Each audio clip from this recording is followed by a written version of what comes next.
Estamos estudiando Romanos, todo el capítulo 9, y yo espero en la mañana de hoy, si el Señor me lo permite, poder terminar este capítulo 9 de Romanos.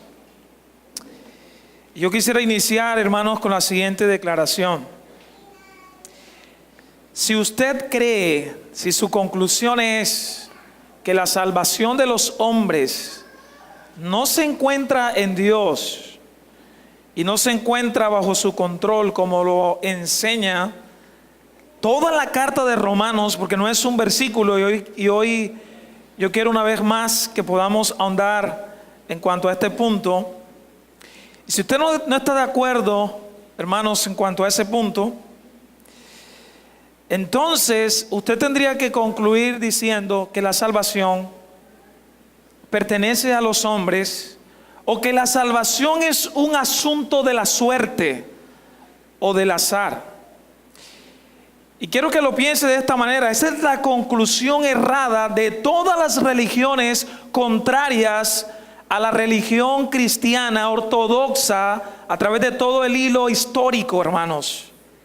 Y haga el ejemplo y compare el cristianismo con otras religiones y vea cuáles son las conclusiones.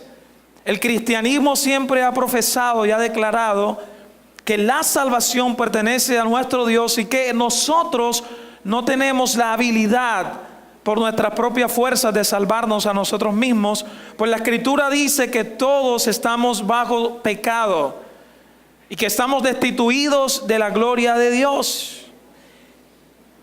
Y si quisiéramos analizar, por lo menos, si usted ve el romanismo, el catolicismo romano, ellos hacen una sumatoria y dicen que gracia más obras igual salvación. Es decir, para ellos la gracia, la obra de Cristo en la cruz no fue suficiente. Por eso es que entonces ellos tienen que hablar de la infalibilidad papal para que puedan de alguna manera contradecir ciertas doctrinas que en el pasado dijeron, pero que en el presente, de acuerdo a sus conveniencias, ellos tienen que cambiar. Ellos tienen entonces que profesar de que la autoridad está en la iglesia, en la tradición eclesiástica. Y que entonces no es suficiente la Biblia ni es suficiente Cristo, sino que sumado a eso está entonces la tradición de la iglesia, está la autoridad de la iglesia, pero además de todas estas cosas están los sacramentos y las disciplinas, y súmele a todo eso, hermanos. Lo que están diciendo es: la gracia de Dios no es suficiente. Y si compara todo esto, hermanos, va a llegar a esa conclusión. Romanos capítulo 9 es completamente inspirado por el Espíritu Santo. Lo cual quiere decir, hermanos, por inspirado, de que esta escritura proviene de Dios mismo. Y nosotros como predicadores y la iglesia no puede ni tiene la autoridad para oscurecer el significado de las escrituras como está allí escrito.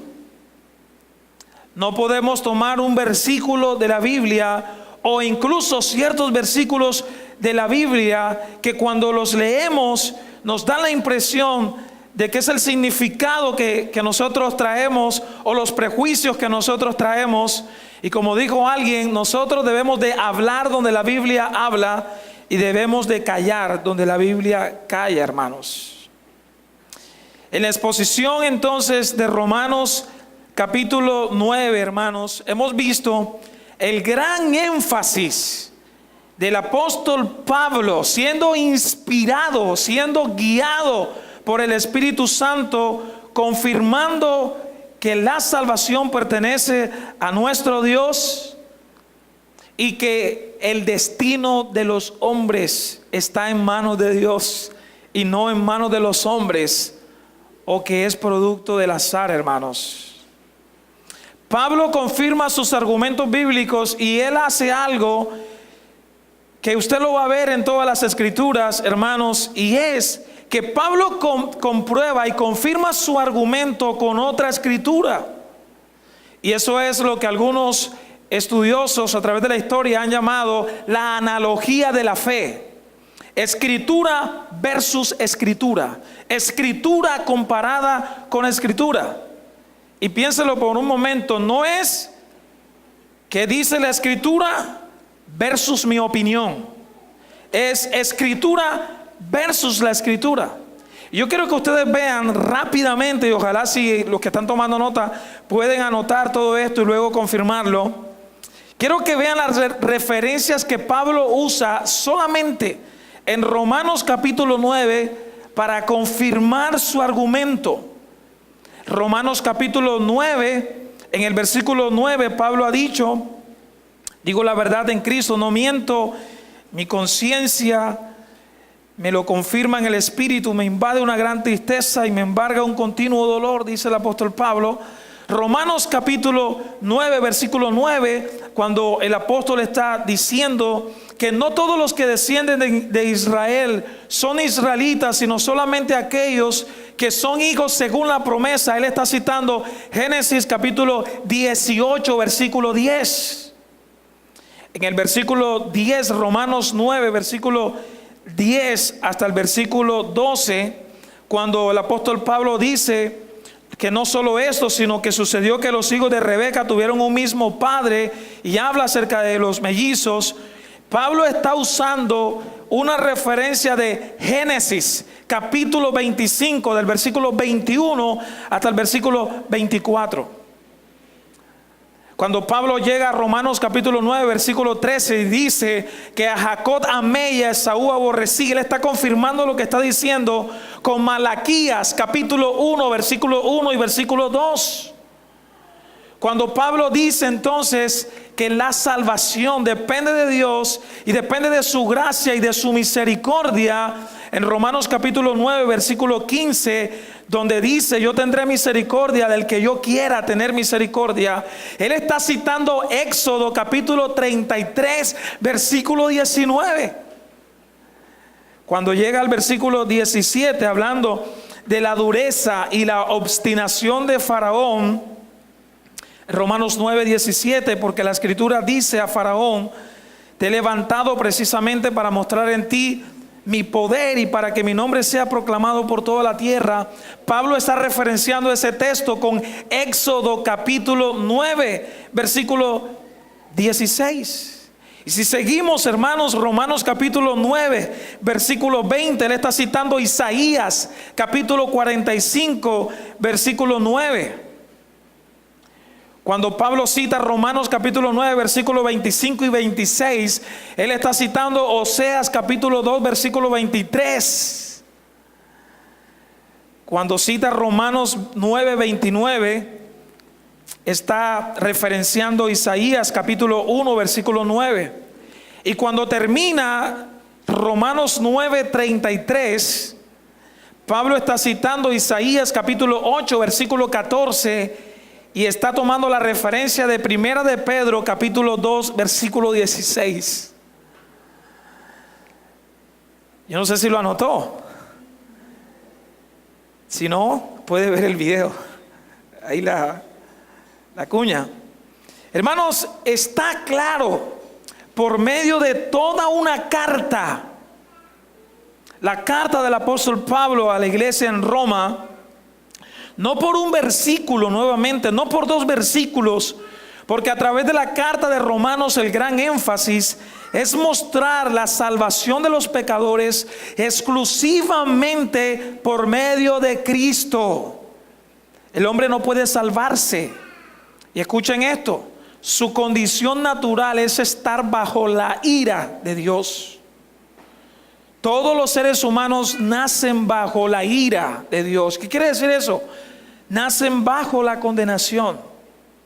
Efesios capítulo 2, versículo 1 al 3 dice que Él nos dio vida a nosotros, está hablando de los creyentes, cuando nosotros estábamos muertos en nuestros delitos y pecados, en los cuales anduvisteis en otro tiempo siguiendo la corriente de este mundo, conforme al príncipe de la potestad del aire, el espíritu que ahora opera en quienes, en los hijos de desobediencia. Pero escuchen esto: entre los cuales también nosotros, todos nosotros, vivíamos en otro tiempo, es decir, antes de ser cristiano, en los deseos de nuestra carne. haciendo la voluntad de la carne y de los pensamientos. ¿Y qué éramos? Y éramos por naturaleza hijos de ira, lo mismo que los demás. Es decir, toda la humanidad que no vive en Cristo, que no está unido a Cristo, que no se han arrepentido, que no han depositado su fe en el Señor, están bajo la ira de Dios. Así que, haciendo un resumen de lo que hemos visto hasta ahora, hemos visto a través de Romanos capítulo 9 que Dios no ha fallado, que su palabra no ha fallado. ¿Ha fallado la palabra de Dios? No. No todos los que descienden de Israel son israelitas, sino aquellos a los que Dios habló. Es decir, que Dios no estaba hablando a la nación de Israel, al Israel étnico, sino que Él estaba hablando a aquellos que en la mente de Dios iban a ser parte del pueblo de Dios, de la iglesia. También estuvimos viendo que los creyentes somos hijos por la promesa eterna, de acuerdo a la elección eterna. Y entonces allí Pablo colocó dos ejemplos, ¿recuerdan? Ya lo vimos. Prometió un hijo a Abraham y lo cumplió. Llamó a Jacob y a Esaú aborreció. Así que la conclusión de todo eso es, hermanos, esto es así. Dios es soberano. Dios tiene todo el control del destino de los hombres. Así que, pensando en sus contradictores y la manera en que el hombre natural responde, Pablo trae respuestas a las objeciones de su antagonista o su contradictor. Y recuerden ustedes que ya vimos la primera objeción, ¿verdad? ¿Es Dios injusto? En el versículo 14. Si Dios es el que elige para salvación, y si todo está en las manos de Dios, ¿qué concluiremos entonces? El versículo 14. ¿Acaso es Dios injusto? De ninguna manera. Es un hecho que a Moisés le dice: tendré misericordia de quien yo quiera tenerla y seré compasivo con quien yo quiera hacerlo. Así que la primera objeción de este contradictor, que creemos en la práctica que era arminiano, es decir, seguidor de un teólogo holandés llamado Jacobo Arminio, que pensaba que la salvación era por méritos humanos y que no era realmente para la gloria de Dios. Así que Pablo dice entonces a esta objeción: no, Dios es misericordioso. Su misericordia es gratuita, y por definición misericordia y gracia es gratuita. Nadie se la gana. Sencillamente a quien Él quiere se la otorga, y a quien no quiere no se la otorga. Y el contraste entonces que vimos es: Dios entregó misericordia y dio misericordia a Moisés. ¿Recuerdan Éxodo capítulo 32? El pueblo de Israel se había desviado, habían adorado al becerro, y entonces el Señor está enojado y va a enviar juicio sobre ellos. Y Moisés entonces ora a Dios y le dice: Dios, ¿cómo vas a enviar juicio sobre todas estas personas? Entonces Moisés le dice a Dios: mira, Señor, acompáñame, porque si tú no vas conmigo, Señor, yo no voy a poder liberar a este pueblo. Así que entonces Dios le dice: yo tendré misericordia del que yo tenga misericordia. Es decir, tengo misericordia de ti y de los que quiera tener misericordia. No estoy en obligación de tener misericordia con todos. Y coloca el ejemplo de Faraón. Y yo quiero que usted una vez más piense en Faraón. Hermanos, Faraón no era ningún inocente. Faraón era impío y malvado. Tuvo al pueblo de Dios esclavo, ¿sabe por cuántos años? 430 años aproximadamente. Los puso a trabajar duramente. ¿Saben? Cuando Dios llamó a Moisés para liberar al pueblo de Dios, Dios le da unas señales a Moisés. Y Dios dice: voy a enviar plagas sobre Egipto para quebrantar a Faraón y quebrantar a este imperio malvado. Pero yo quiero que ustedes noten el énfasis, que cuando Dios ordena que vengan estas plagas, incesantemente vemos la dureza y la obstinación de Faraón. En la primera plaga, que fue la plaga de sangre, encontramos en Éxodo capítulo 7, versículos 20 al 22. Léalo conmigo. Éxodo capítulo 7, versículo del 20 al 22. Éxodo 7, del versículo 20 al 22, dice: y Moisés y Aarón hicieron como Jehová lo había mandado, y alzando la vara golpeó las aguas que había en el río en presencia de Faraón y de sus siervos, y todas las aguas que habían en el río se convirtieron en sangre. Asimismo, los peces que habían en el río murieron, y el río se corrompió tanto que los egipcios no podían beber de él, y hubo sangre por toda la tierra de Egipto. Y los hechiceros de Egipto hicieron lo mismo con sus encantamientos. Y miren esto: y el corazón de Faraón, ¿qué? Se endureció y no los escuchó como Jehová lo había dicho. Esa es la primera plaga. La segunda plaga, la plaga de las ranas. Éxodo capítulo 8, versículo 1 y versículo 2. Entonces Jehová dijo a Moisés: entra a la presencia de Faraón y dile: Jehová ha dicho así. Miren lo que ha dicho Dios: deja ir a mi pueblo para que me sirva. Y si no lo quisieres dejar ir, he aquí yo castigaré con rana todos tus territorios. Pasen al versículo 9 y el versículo 10. Y dijo Moisés a Faraón, miren esto: estaban las ranas por todo el territorio, hermanos. Entonces Faraón llamó a Moisés y a Aarón, dice el versículo 8, y les dijo: orad a Jehová para que quite las ranas de mí y de mi pueblo, y dejaré ir a tu pueblo para que ofrezca sacrificios a Jehová. Es decir, aparentemente Moisés estaba, Faraón estaba fastidiado, y obviamente la gente. Y entonces el versículo 9: y dijo Moisés a Faraón: dígnate indicarme cuándo debo orar por ti, cuándo debo orar por tus siervos y por tu pueblo, para que las ranas sean quitadas de ti y de tu casa, y que solamente queden en el río. Si usted le hicieran esa pregunta, o si a usted le preguntaran esto, ¿usted qué dijera, hermano? Quiten enseguida esas ranas. Pero era la terquedad, el endurecimiento de Faraón. Versículo 10. Mire lo que dijo Faraón. Versículo 10. Éxodo 8, 10. Y él dijo, Faraón: mañana. ¿Sí lo ven? Mañana. Y Moisés respondió: bueno, se hará conforme a tu palabra, para que conozcas que no hay Jehová como nuestro Dios.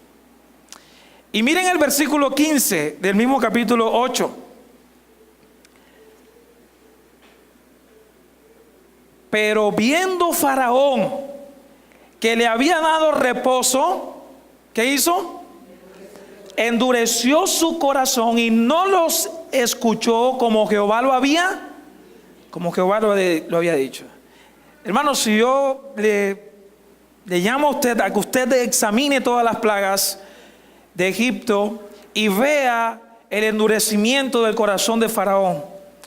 Una vez más, plaga de los piojos, para que usted vea ahí. Éxodo 8, versículo 17. Éxodo 8, 17. Y ellos lo hicieron así, y Aarón extendió su mano con su vara y golpeó el polvo de la tierra, el cual se volvió piojos, así en los hombres como en las bestias.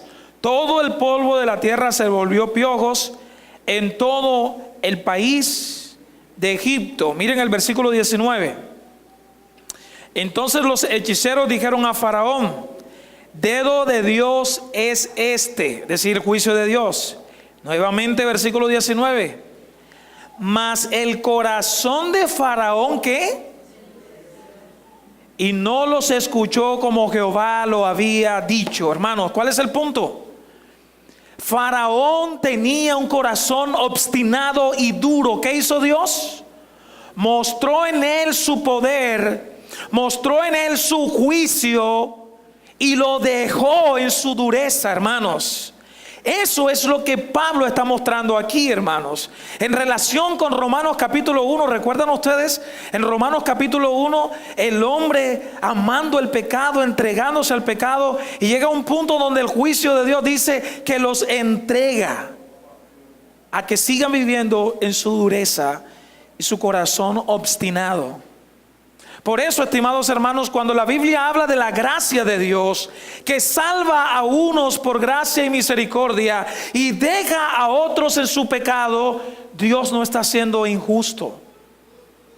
Es más, hermanos, si ustedes ven en todas estas plagas, Dios estaba siendo misericordioso, y lo vamos a ver más adelante. Dios estaba tardando su juicio sobre él. Por eso Pablo dice, mire, Dios hermanos, Dios tiene todo el poder, y frente a la rebeldía y la obstinación de Faraón, Dios hubiera podido hacer así, ¿verdad? Te destruyo inmediatamente, enseguida.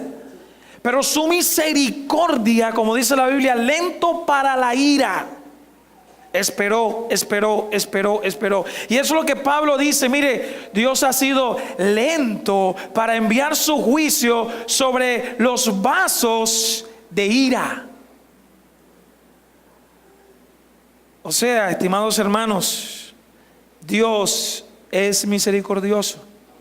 La segunda objeción, ya la vimos también de alguna manera, y estamos terminando el sermón que empezamos el domingo pasado. La segunda objeción, ¿cuál fue? Dios tiene la culpa. Porque si Dios tiene toda la autoridad para salvar a unos y dejar a otros que se condenen, entonces nadie puede resistir la voluntad de Dios. Tú eres, Dios, el culpable. Y vimos entonces en la segunda objeción, en Romanos capítulo 9, versículo 19.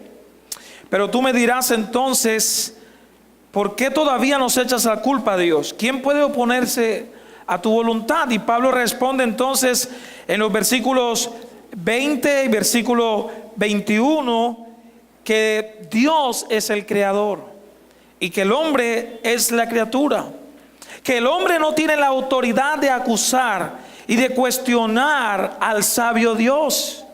Dios muestra su ira justamente al pecador, y eso no es injusticia. De hecho, decíamos, Dios soporta con perseverancia, miren esto, los pensamientos malvados de los hombres, las emociones terribles de los hombres y las acciones de los malvados. Por eso en el versículo 22 Pablo dice, y que si Dios, queriendo entonces mostrar su ira y dar a conocer su poder, soportó con mucha paciencia los que eran objeto de su castigo y estaban destinados a la destrucción. Hermano, en este punto yo quiero que ustedes piensen en los siguientes términos, que tengan todo el panorama claro. ¿Qué significa ser inocente? Ser inocente significa sin culpa de pecado. Ser inocente significa absuelto de toda condenación. Ahora yo le pregunto a usted, ¿quién puede en toda la faz de la tierra decir que es inocente en sí mismo y que por su inocencia él merece el cielo? ¿Quién? Solamente uno: Jesucristo, el Hijo de Dios. Hebreos capítulo 7, versículo 26, el autor dice: porque tal sumo sacerdote nos convenía, santo, inocente, sin mancha, apartado de los pecadores y hecho más sublime que los cielos. Dios, hermanos, Jesucristo es el único santo, inocente y sin mancha. Entonces, si Dios envía su juicio sobre pecadores, condenándoles, Dios no lo está haciendo sobre gente inocente. ¿Qué significa hacer justicia? ¿Qué es justicia? Piénselo, hacer lo correcto, ¿verdad? Imagínense por un momento que un violador violó, pongamos una cifra, 10, 20 niños, y no solamente los violó, sino los asesinó. Este homicida comparece ante el tribunal y un juez justo atiende el caso. ¿Qué piensan ustedes que haría un juez justo? ¿Qué hace? ¿Será que este juez se levantará ante el tribunal y dirá: este hombre no es un peligro para la sociedad? ¿Ah? Si es un juez justo, ¿sabe qué hace? Si se permite, cadena perpetua o silla eléctrica, bueno, no sé, ¿verdad? Hermanos, si este juez le da la mayor condena, ¿este juez estaría siendo injusto? No, ¿verdad? ¿Qué estaría haciendo entonces? Justicia. Y eso es lo que la Biblia dice entonces. Proverbios 17:15, mire lo que dice el proverbista: el que justifica al impío, es decir, el que absuelve al malvado, pero hará lo contrario, y el que condena al que es justo, ambos son igualmente abominación a Jehová. Y mire lo que dice Levítico capítulo 19 versículo 15. Levítico 19:15. No harás injusticia en el juicio. Es una orden que Dios le está dando al pueblo de Dios. No harás injusticia en el juicio, ni favoreciendo al pobre, ni complaciendo al grande. Cuando tú emitas justicia, juzgarás con justicia. ¿A quién? A tu prójimo. Hermanos, si Dios aplica su justicia y deja en su pecado a muchos, ¿es eso injusto? Recuerden que el hombre no es inocente. Ahora piensen en otra pregunta. ¿Qué significa misericordia? ¿Qué significa? Alguien definía la misericordia como no recibir lo que yo merezco. Y cuando pensaba en esto, recordé el ejemplo de el ladrón que estaba ahí con Cristo. Había uno a la izquierda, uno a la derecha, ¿lo recuerdan? Esos dos ladrones que estaban ahí, ¿por qué creen ustedes que estaban crucificados? Por malos, por impíos, ¿verdad? Ellos estaban allí. Pero uno de ellos miró a Jesús y le dijo: Señor, acuérdate de mí.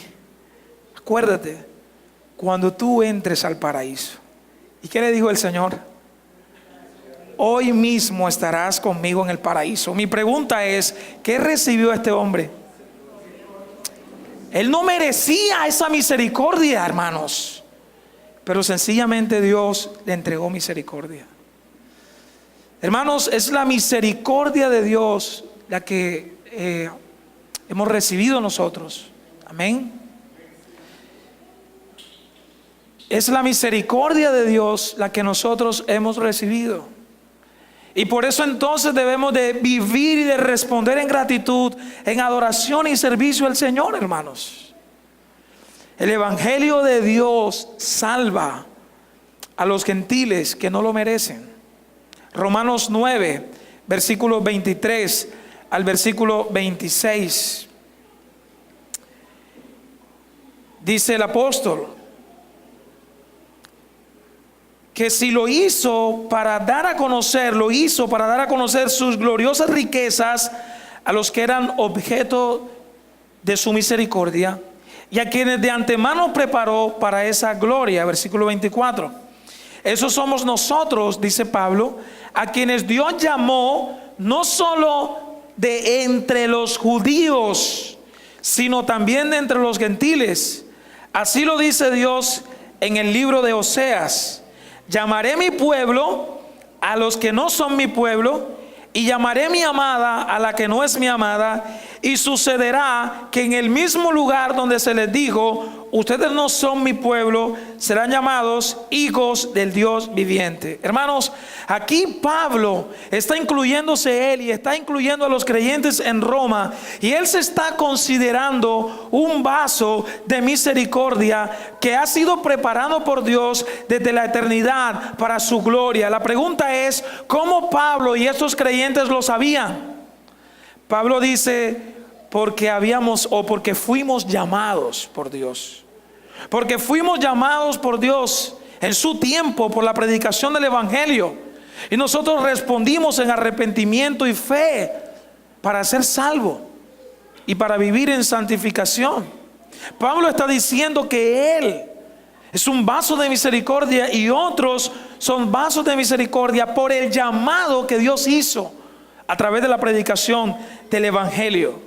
Ahora Pablo está diciendo entonces, estimados hermanos, que el evangelio salva a los gentiles que no lo merecen. Hermanos, nosotros no somos judíos, somos del pueblo gentil, es decir, de un pueblo que no es judío, y nosotros no calificábamos realmente para ser parte del pueblo de Dios. Pero la vida y la virtud de Cristo ante el Padre por nosotros califica. Y por eso entonces el apóstol Pablo en Romanos 5 versículos 7 y 8 dice que difícilmente habrá quien muera por un justo. Difícilmente, si es posible, alguien puede morir por un justo. Aunque tal vez haya quien se atreva a morir por una persona buena. Versículo 8, pero Dios, los peros de Dios, pero Dios demuestra su amor por nosotros en esto, en que cuando todavía éramos pecadores, Cristo murió por nosotros. Hermanos, es muy razonable entonces el que los creyentes seamos llamados vasos de misericordia, porque somos instrumentos de las misericordias del Señor y porque el Señor nos usa también, hermanos, para mostrar su misericordia.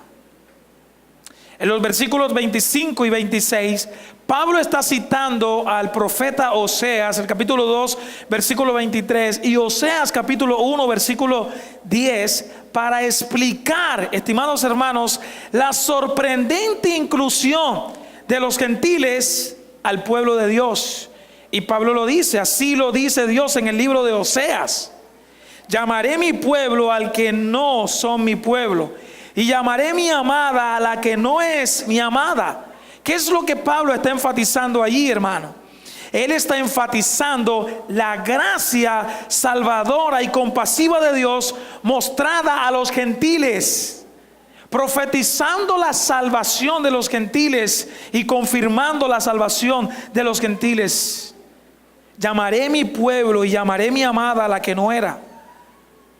Ustedes serán llamados, dice Pablo, hijos del Dios viviente.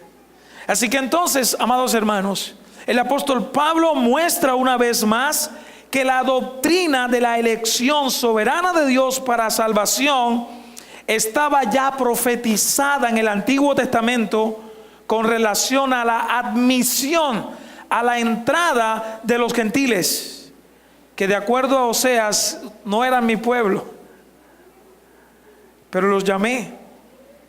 Juan capítulo 1 versículo 12 es un pasaje muy clásico que yo creo que muchos de nosotros lo sabemos. El apóstol Juan afirma entonces que los que creen en Jesús, que depositan su fe en Jesús para salvación, es decir, judíos y gentiles, los que le recibieron, dice Juan, los que creen en su nombre, les dio potestad de ser hechos hijos de Dios. O sea que los hijos de Dios, estimados hermanos, el Señor los llama de entre todas las razas, de entre todos los pueblos. Somos una familia, somos un pueblo, somos la iglesia de Cristo, hermanos.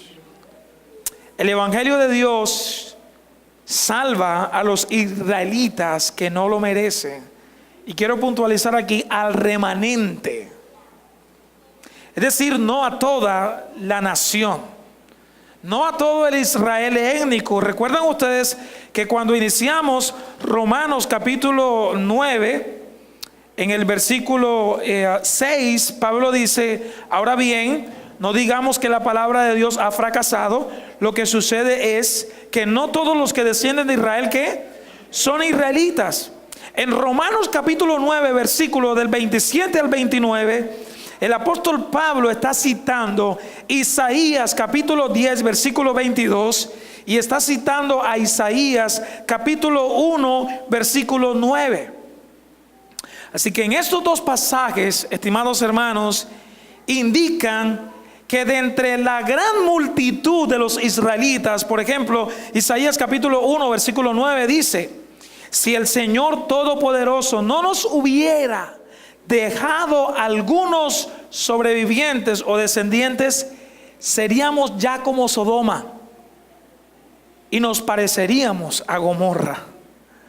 Es decir, que Pablo está diciendo que el llamado de Dios abarca tanto a judíos como a gentiles.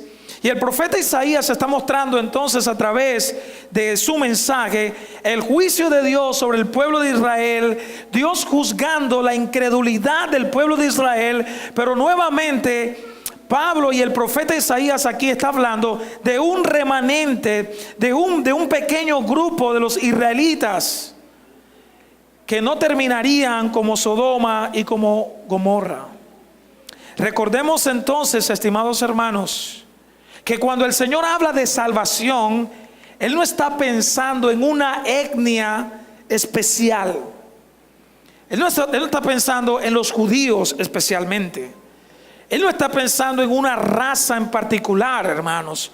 La palabra de Dios en Efesios capítulo 2, versículo 14 dice: porque Él es nuestra paz, que de ambos pueblos, es decir, judíos y los demás, hizo uno, derribando la pared intermedia de separación.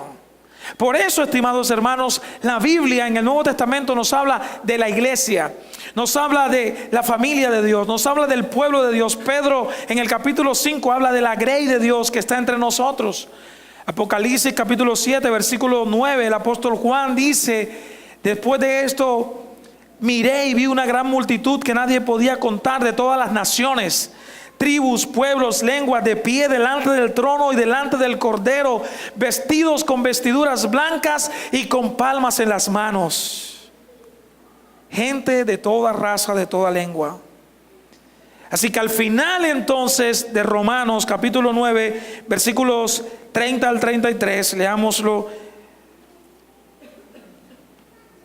¿Qué concluiremos? Pues que los gentiles que no buscaban la justicia la han alcanzado. Me refiero a la justicia que es por la fe. En cambio, Israel, que iba en busca de una ley que le diera justicia, no ha alcanzado esa justicia. ¿Y por qué no? Porque no la buscaron mediante la fe, sino mediante las obras, como si fuera posible alcanzarlo así. Por eso tropezaron con la piedra de tropiezo, como está escrito: miren que pongo en Sión una piedra de tropiezo y una roca que hace caer. Pero el que confíe en Él, ¿en quién? En el Señor Jesucristo, no será defraudado. La conclusión entonces del apóstol Pablo es que la obra de salvación es de pura gracia. Y vemos entonces la paradoja de la gracia de Dios aquí. Los gentiles que no iban tras la justicia, alcanzaron la justicia no por sus obras, sino por la fe en Cristo Jesús. Es decir, la palabra justicia aquí es sinónimo de ser absuelto de la esclavitud del pecado, de obedecer la palabra de Dios, de ser reconciliados con Dios, de ser perdonados con Dios. Hermanos, nosotros no íbamos buscando a Dios. ¿Usted estaba buscando a Dios? Por lo menos yo no estaba buscando a Dios. Dios me encontró. Dios nos encontró. Israel estaba buscando la justicia, pero no por la fe, sino una justicia basada en los méritos, basado en las obras. Por eso Pablo entonces dice que en cambio Israel, que iba tras la ley para buscar la justicia, no la alcanzó. ¿Por qué no? Porque no la buscaron mediante la fe. La pregunta es, hermanos, tú no podrás ser justificado porque supuestamente obedeces completamente la palabra de Dios. ¿Sabe por qué? Porque Dios pide obediencia perfecta. ¿Y tú puedes obedecer perfectamente la palabra de Dios? No.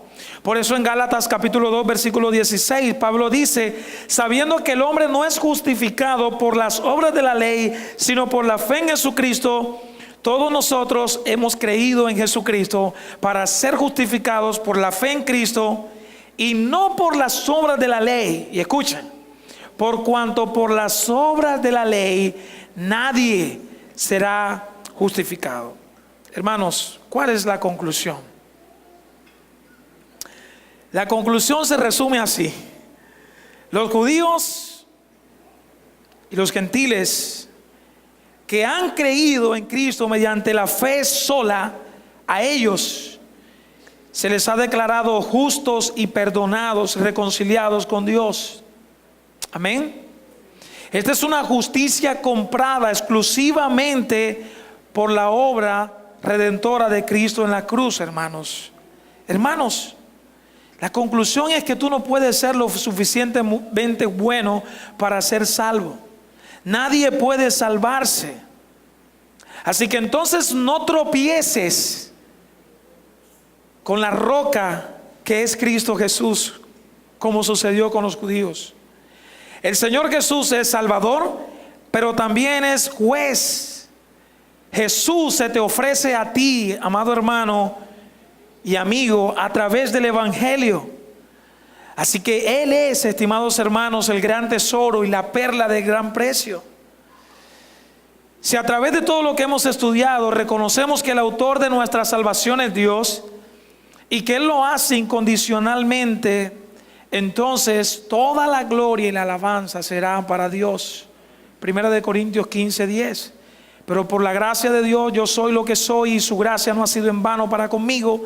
Antes he trabajado más que todos ellos, pero no yo, sino la gracia de Dios conmigo. Hermanos, demos gracia al soberano Dios sin cuestionar su plan perfecto. Él es nuestro Padre, quien nos ha amado con amor eterno, y esto no cambiará nunca. Soli Deo Gloria. A Dios sea toda la gloria, toda la alabanza. Amén. Oremos.